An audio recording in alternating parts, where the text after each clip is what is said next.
Good afternoon, everyone. Welcome to the Committee of Adjustment. We're doing this virtually today, so hopefully everything goes as planned. So we're going to call the meeting to order. Our first order of business today is if there's any peculiar interest by anyone today. Brian, I just wanted to, for the sake of transparency regarding application A620, I received a phone call earlier this week from the spouse of the applicant for that particular application in my capacity as the executive director for Habitat for Humanity Prince Edward Hastings, with an offer of potentially receiving the two buildings that are existing there right now to potentially move them to another location. Unfortunately, that's not something that we will be able to do. Habitat does not have the capacity to do that. I just wanted to disclose that that conversation took place. So I don't have any pecuniary interest in what's happening there, but in the interest of transparency, I just wanted to mention that that conversation had taken place. Okay, thanks, Don. Okay, our first, so there's no pecuniary interest by anyone else then? Thank you. Our first application today is application A620 for a minor variance at 9597 Canofton Road. The owner is Michael Fortis, Hellenic Hospitality Corporation. Is Mr. Fortis on here today?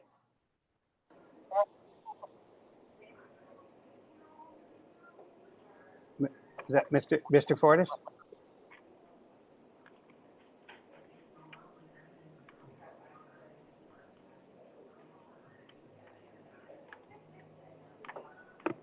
Can you hear us, Mr. Fortis?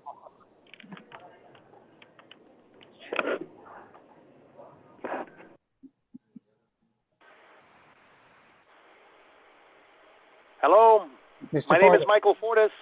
Yes, good afternoon. Good afternoon, how are you? I'm good, good. So you're proposing a development at 9597 Canofton Road. So can you just give us a quick update on what's happening? And I know that your original plan came in and it's been changed now. So maybe you can give us a current update on what the proposal is. Yes, I can. Basically, I've hired Alexander Wilson Architect just down the street from you to do the full working blueprints and everything.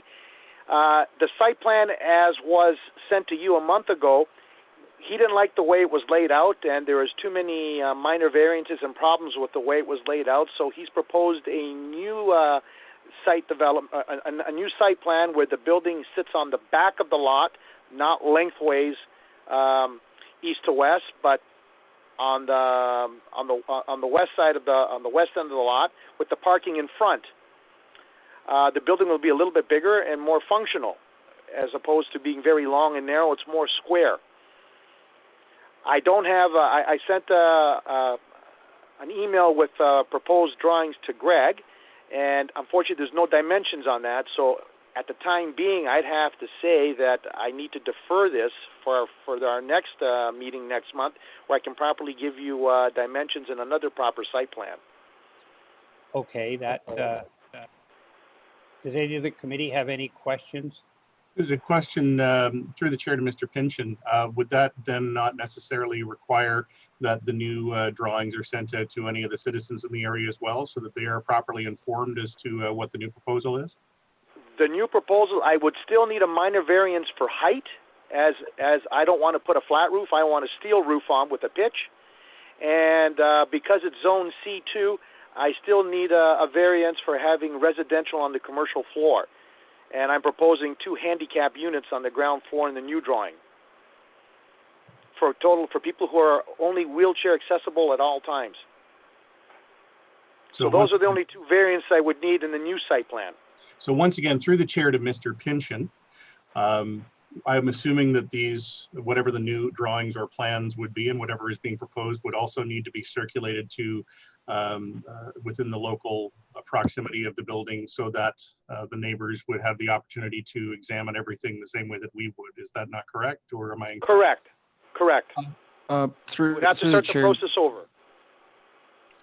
Through the chair to Mr. May Anderson, my understanding is that because the application is essentially seeking similar types of variances, we would make that information available to anyone who would like to receive it. And we would certainly encourage anyone who would like to receive that, who hasn't contacted us already, to contact us, and we would make that available when that detail is available. I don't know that it would actually necessitate a full recirculation by mail, but certainly everyone who's contacted us with correspondence already would be provided the revised information, which, as the applicant noted, they don't have a level of detail on it in terms of dimensions and things like that that makes it ready to circulate right now.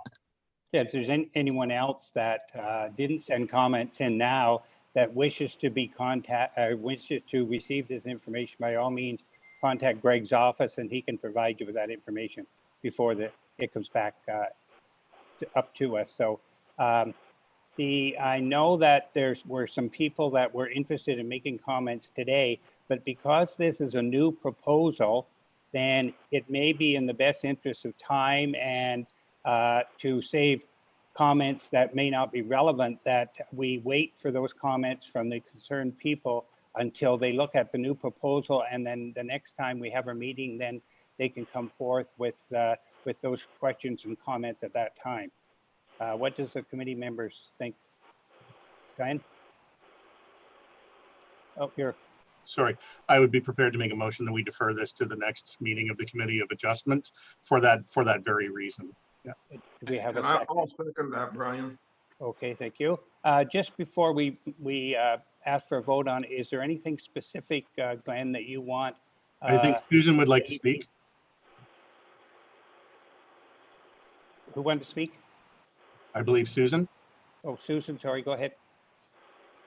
Before we vote to defer, a question on the commentary. Are we able to consider all the feedback from the neighborhood folks now, or do we wait? We could, but I just think that maybe some of the comments that are relevant today might not be relevant after they look at the new plan. So But there may be, yeah, there could be ones that remain relevant regardless of the site plan. That's correct, yes. So specifically, I'm getting at all the concern about traffic. Oh, traffic. May I add something to this? Go ahead. Well, I read some of the comments that were sent into the committee for their to view and reconsider. I'm not opening up an apartment building for low housing income. That was one of them. I'm proposing a affordable housing for senior citizens only. In this case, some of the other comments were that there's not enough parking on the property and everybody would be parking on the street. That's not so. There's more than enough parking in this site plan where they wouldn't have to park on the street. Other questions I have is that I'm going to drive up the rents on that street and people won't be able to live there any longer. Not so. I'm going under the city's new Affordable Housing Act that was introduced about 2 months ago. So I'm going to keep it within reason and not overcharge or do anything of the sort. If any of these questions are these people listening. So with more clarity on senior population, et cetera, does that do anything to alter the concern of traffic coming in and out of that roadway from the already busy intersection on Canaston Road? 15 more units. What was that? It's an additional 15 units, so an additional 15 cars. And there's plenty of parking there for all units. There's no request for variance on parking or anything. No, there won't be. There is now with the site plan that you currently have, but not with the new one that I'm proposing to submit. Since we have a totally new proposal here, there's no measurements and there's a lot of issues, then I think that the comments from the general public would be better served by waiting until they look at this new proposal and then come back with some of the current comments, and maybe they'll have additional ones that may be answered when they look at the site plan. So we do have a motion to defer it by Glenn and seconded by Bill. Are we ready to vote? All in favor of deferring it? 1, 2, 3, 4. Carried. Thank you. So the comments that people that were waiting to speak today, then we appreciate your time. But however, I think that it'd be best served if we look at the new site plan and then bring back your comments when this comes back on the agenda next time, whether it's next month or whenever. And again, if anybody that wants to receive the information, then by all means contact Greg and we'll make sure that you get as much information as we have available. Okay, thank you. Moving right along, then our next application today is A720. It's an application for a minor variance at 144, 146, 148, 150, 152 Rollins Drive, and the owner is Stan Clemenic Building Limited. Is there anyone from Mr. Clemenic going to speak today? I guess that is a no. So does the members have any comments regarding Rollins Drive?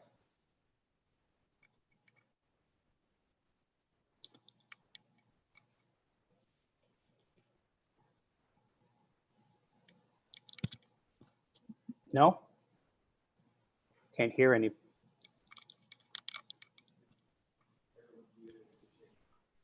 I have no Nope. comments. Is everyone muted or? Yeah, pretty well. Okay. I'll So make a, go comment. ahead. Go ahead, Carol. No, I was just going to make a motion to accept this application. And do we have a seconder? Susan, any questions, comments? All in favor? 1, 2, 3, carried. Thank you. Our next application is an application B1020, and it's an application for a severance of 248 to 242 Elmwood Drive, and it's for a right-of-way. And I guess the owner is John Allison and Mr. Watson.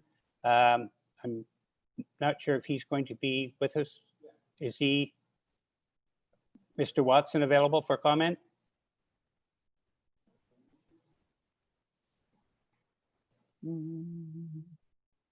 Mr. Watson, you there? Here he comes.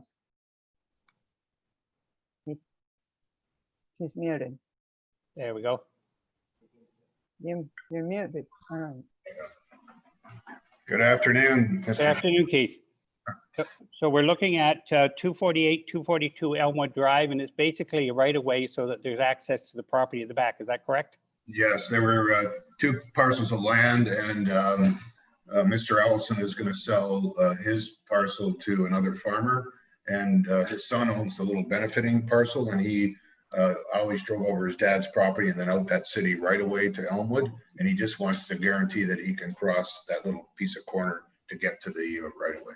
There's no new development. It's just basically access to that piece of property, correct? That's right. So it won't be landlocked. Yeah. Mhm. Okay. Any questions for Mr. Watson from the committee members? No, Okay. If there's no comments, motion? can't hear you, Glenn. Oh. Sue's going to make the motion. Go ahead. Sue, you're moving? I am. Okay, and our seconder is? I'll second it. Chris Ripley, second that. All in favor? 1, 2, carried. Thank you. Our next application is B1120, B1220, an application for a severance at 144 Avondale Road.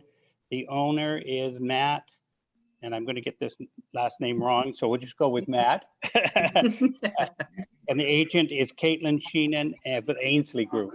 Yeah, just be careful. I don't know. So is there anyone to speak to that? Is Caitlin with us? Caitlin should be coming.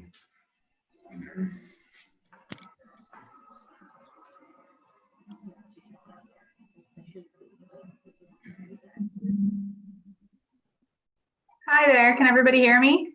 Yep. Yep. Great. Good afternoon. Yeah, so the staff report summarizes our proposal very well, and there were some comments that we received from the public, and I prepared a just quick responses to all those comments. was the committee able to receive our responses to the comments? Your responses? No? If I may speak, those comments were directly related to the rezoning application. Oh, okay, Not to the severance, to rezoning, correct? okay. Which So will what- come, which may come later.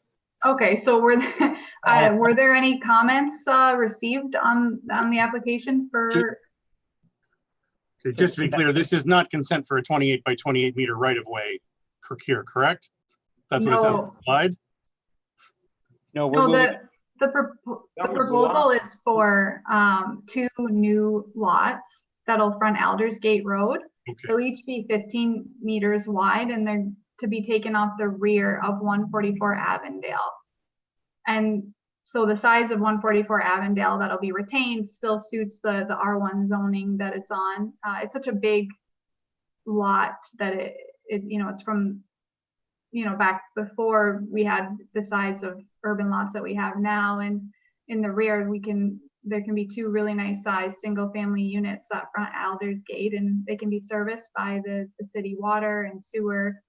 So it's a nice infill development, and the 2 lots will suit the surrounding neighborhood. They'll be similar to the larger single family lots in Potters Creek. Yeah, they're going to have to be rezoned. That's correct. Yes. Okay. Any questions for Caitlin? The retained lot is larger than normal anyway, isn't it? Yes. Yeah. So the retained lot still fits the R1 zoning that it's in. Okay. Any questions for Caitlin? No comments? Motion moved by Bill, seconded by. Do we have any comments from the public right now? Is there anybody else who wants to speak on this, or who's on the call, or? Through the chair to Mr. May Anderson, I understand no one had registered to speak on this. There was some correspondence received by the committee, but no one had specifically asked to speak. All I wanted to check. Thank you. Okay. So Bill, you moved it and Carol seconded. All in favor of? Thank you. Carried. Thank you. Okay. Thank you. Thank you, welcome. Caitlin. That concludes that part of the meeting. We'll move on to general business and the confirmation of the minutes of February the 20th, which seems like a long time ago, but we have to move forward. So do we have a mover for the minutes? Susan and Robert seconded. All in favor? Minutes approved. Thank you. Any other business, Greg? Do you have any? Or any of the other members have any other business to discuss? Just a comment through the chair on item 5 correspondence that we had also included with the agenda guidelines for reduction of parking requirements for affordable rental housing. That was something that we were getting applications for last year, and the policy section actually had gotten Dillon Consulting to put together some guidelines to be looked at that were endorsed by City Council. So in the event that we're receiving future applications for affordable rental where they're asking for parking reductions, this provides some guidance on criteria to evaluate the applications. I haven't read, sorry, I haven't read that, but I will. And it's not relevant today, but it's of interest. It's very comprehensive. Good job. Good Yep. case studies in it. Yeah, it's excellent. Okay. It's a good. Would it be relevant to Mr. Fortis's development on Kennefton Road? He said that was for affordable housing. Mr. Fortis is not seeking any reductions in parking that we're aware of at the moment. But if it came up, it would be relevant to look at. okay. Any other comments? Our next meeting will be July 16th. I'm not sure if it's going to be virtual or how it's going to be, but anyway, so if there's nothing further, then we'll ask for an adjournment. We have someone for adjournment, Robert and Chris. Okay, thank you. This concludes our meeting. Bye. Thanks, everyone. Bye.